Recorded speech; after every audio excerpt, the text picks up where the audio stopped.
Remembering Jerry West all day today on the home of Lakers basketball, 710 ESPN.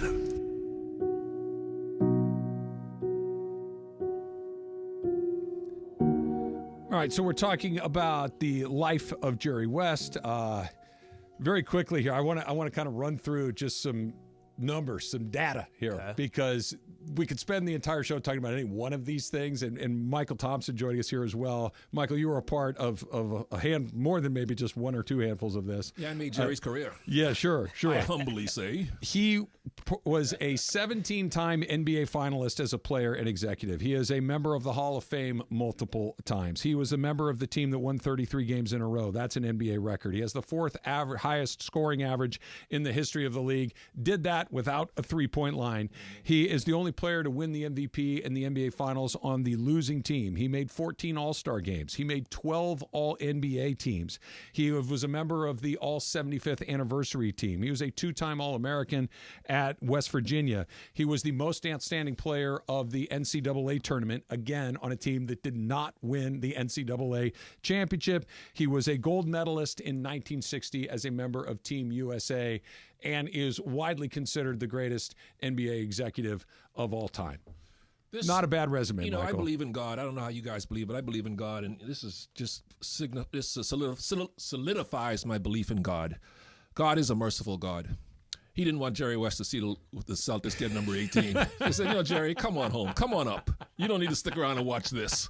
So unless there's a miracle come by the Mavs. There's a theory there. You got a theory there. Yep. Exactly. They're all going to watch the Celtics get number 18. Porzingis is banged up, so who knows? Maybe there's a little crack in that door. But you obviously came into the NBA with not the Lakers. You come in as a member of the Portland Trailblazers. Yep. And you get traded to the Lakers ultimately. Jerry West executes the trade to bring you to the LA Lakers. What was your first experience with him as a member of the team he was running? Well, they have this mega lottery thing every year. I don't have to ever win that because I know what it feels like to win the mega lottery. Because that's how I felt when I got the news. Back in those days, remember, there was no Travis and Sliwa show. There was no ESPN, no social media. Well, there was ESPN, but no social media. So I didn't even know I got traded to the Lakers till I got to the arena in San Antonio, and they had to convince me that the Lakers had traded me because I slept. I was taking a nap, my pregame nap. And back in those days, no cell phones. You take your phone off the hook. So nobody would call you. Landline. Can you remember? You don't even remember landlines, Sliwa. You're so young. No, we do. But I remember when Jerry West traded for me to come to the Lakers. The Lakers were my boyhood team in the jungles of the Bahamas. Whenever we could see a game once a week, I grew up idolizing Jerry West, Gail Goodrich, Wilt Chamberlain, and all the Happy Hairston, Cassie Russell, all the guys who played for the Lakers. So I was in the league for 8 years already. Played against the Lakers many times, beat them 1,000 times. No, I'm just kidding there, of course. Yeah, right. But I couldn't get past the Lakers. You're just giving the cream the business on the regular, right? That overrated. That overrated scrub. Yeah. But they beat me so many times up in Portland, of course, in San Antonio. And I got a chance. I heard I was going to join my boyhood team, play with my idol, Kareem Abdul-Jabbar. That was like I thought I would. I'm going to heaven when I die, but I've already been to heaven here on earth, playing for the Lakers. But just to go with what you said, Trav, the interaction with Jerry West. Here you are, you grow up idolizing him, and other players as well, not just Jerry West, but you grow up idolizing him, and here you are now. You get to see him as an executive. Yeah. How much? Just what was Jerry West the executive? My most vivid memory of Jerry West as an executive was Travis. He calls me into his office one day after practice and said, "Oh, bleep, what did I do?" Just to sit down and have a little conversation. How long have you been with the team? I was at the team a couple of weeks. Okay. So I got on my well-being, how I was adjusting, how I was doing. And I sat in that office. Jerry was basically, I'm sure he knew of me from being in the league so many times, but this is really the first time he really sat down and had a nice long conversation one-on-one. And I'm sitting there across the desk from Jerry, and he proceeds to rip into every player on the team. Oh, your new teammates. Yeah. Complaining about everybody. I was like, Jerry, you're saying this stuff to me? I'm just a newcomer. I don't, and he's just, nobody got any grace from him. He would rip anybody. He didn't care who it was. He was so candid. He was always like that. You could be the greatest player on the team. You could be a scrub like me. He's going to let you know what he thinks. What was he trying to do? Just trying to get you better? or to frustrated. vent, to just get it off his We were chest. the mighty Lakers, but yet some things were he was unhappy about. Maybe some of our inconsistencies, maybe not rebounding enough, maybe not playing strong enough defense, and he was just letting me hear about it. And he was critiquing everybody on the team. I got a feeling you guys could I have said, gone. geez, what would he say about me when I'm not here? I got a feeling even if you guys went 82-0, he would Oh, yeah. find a way. He'd find a way. How can it be better? How can it Exactly. be better? That's how he was. But he was a perfectionist, much to the point where it was torture for him. He could never be satisfied. Okay, you took me right to where I wanted to go because athletes want to win. Oh, yeah. Athletes want to compete, but there are tiers. There are levels. Yes. There Yeah. are some people are more competitive than others. yeah. And you would hear these stories about how he just couldn't stand to watch them play when he was an executive of the team. Like he would get in his car and leave the arena. He had anxiety. He had anxiety and stress, and it was just deeply unpleasant for Right. him to Yep. try to watch these games. And, I know how to feel. I know the feeling because that's the way I felt watching the Warriors in the finals. Is that what it's like? That's what it's like.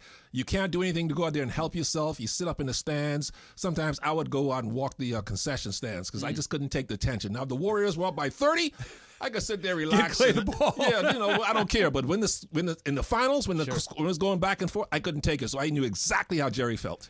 I always thought, Al, that those stories were maybe, embellished a little bit, but everybody told the same story. Like he would get in his car and drive around town. He couldn't even listen to it on the radio. Right. Like he just could not tolerate that he didn't have direct control over And that's it. unhealthy.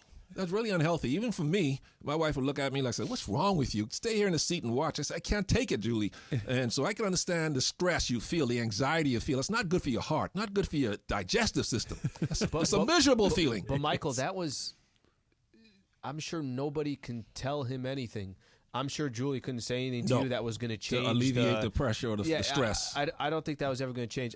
I'm curious because here in L.A., and we could talk about Jerry West, the Los Angeles Lakers. They're putting up greatest accomplishments from Jerry West, and it was trading for Kobe, and it was. I hope you guys have said he's the greatest sports executive in history. We have. Yeah, I don't regardless think of sport. Yeah, and that was actually something we talked about a little bit earlier. But they showed Shaq and they showed Phil Jackson coming and this and that.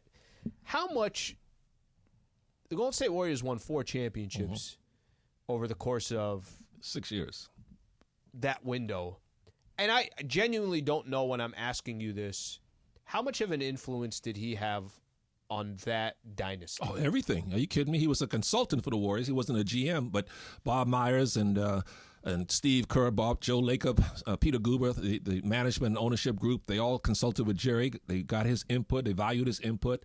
And he stopped a major disappointment, or say major problem. What's the word? Major F up by the Warriors when they were going to trade Clay and Harrison Barnes for Kevin Love. He said, if you make this trade, I resign. And he said it publicly. He was so against that trade because at the time, Kevin Love was an all-star, all-NBA player, 27, racking 15 up type stats of, like crazy at Minnesota. And they thought that Kevin Love was the missing piece that Steph Curry needed to take the Warriors to the next level. But Jerry West said, no, we're building something special here.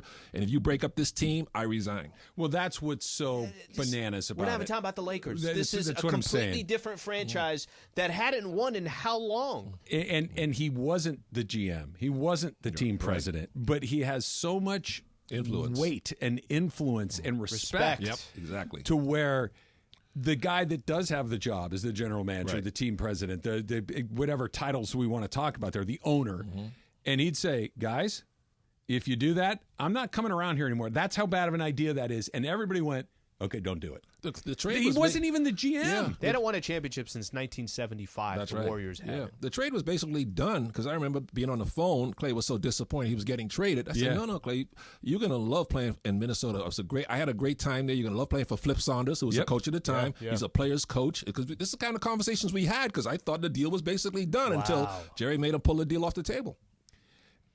So just take a step back and think about this. We've talked about not the Warriors. The Showtime Lakers. We've talked about the Kobe and Shaq Lakers. We've talked about the Kobe and Powell Lakers. These are all dynasty teams, multiple championship-winning teams. The Warrior dynasty simply does not happen if Jerry West doesn't intervene. Exactly. Is that what I'm hearing? Definitely, because Harrison Barnes and Clay would have been gone. And possibly, I might be mistaken, but I heard that they also were going to throw in a second-round pick, which turned out to be Draymond Green.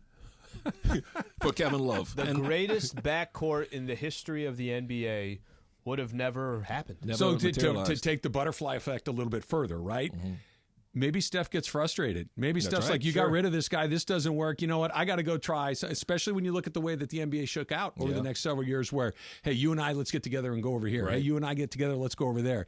Instead, not only do they win the 4 titles, they have Hall of Famers in Clay and in Draymond, but the franchise, the greatest player in the history of the franchise, the guy that changed the NBA, is going to wear one uniform his entire career because you made a decision to listen to Jerry West many years ago? The only thing I would dispute what you just said is greatest player in franchise history.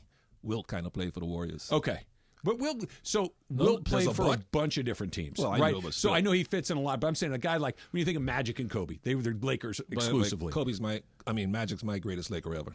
Because of the difficulty of championships he had to win against Hall of Fame teams. This is I think one of the great things, because I don't think there's a right answer. I think there's four. I think there's four right answers. Sure. Jerry West. Yep.